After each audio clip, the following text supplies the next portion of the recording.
بسم الله الرحمن الرحيم، والصلاة والسلام على أشرف المرسلين سيدنا محمد النبي الأمين إلى يوم الدين. إخواننا الأعزاء، احنا جايبين النهاردة عملتين. طبعا العملة الأولانية ال50 قرش اللي هي سنة 2005، والواحد جنيه برضو سنة 2005. ما تنسوناش برضو باللايك قبل وتتابعوا الفيديو للآخر إن شاء الله، والاشتراك بالقناة وتفعيل زر الجرس بالكل عشان أصلكم كل جديد. هنتكلم النهاردة عن العملتين دول. طبعا 2005 يا جماعة غير جاذب للمغناطيس بالنسبة للنص جنيه، وبالنسبة للجنيه غير جاذب للمغناطيس. طبعا العملات دي يا جماعة اتقرضت خالص دلوقتي، يعني في بعض العملات لسه موجودة اللي هي 2005 بالنسبة لنص جنيه. ممكن تلاقي مثلا نص جنيه واحد مثلا من وسط مثلا ايه 1000 نص جنيه ولا حاجة، او مثلا جنيه من وسط مثلا 700 800 جنيه فضة، ممكن تطلع جنيه 2005 ولا حاجة. طبعا ده بيبقى صعب جدا جدا بالنسبة للعملات دي حاليا.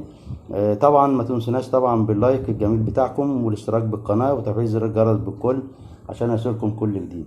طبعا العملات دي يا جماعة احنا قلنا قبل كده غير جاذبة للمغناطيس، وطبعا مطلوبة وعلى مواقع الايباي، ومطلوبة طبعا في الشراء، بس ما بتجيبش مبالغ كبيرة يا جماعة. هي اخرها مثلا 15 جنيه 20 جنيه ولا حاجة.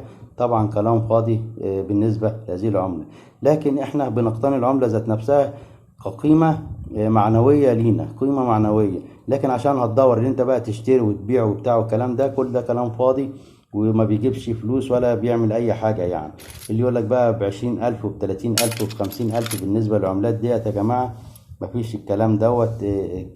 يعني صعب جدا الحاجات دي، الا اذا بقى ايه واحد يعني حطها على موقع الايباي، وطبعا واحد اشتراها مثلا ايه ب100 دولار، مثلا 50 دولار 80 دولار.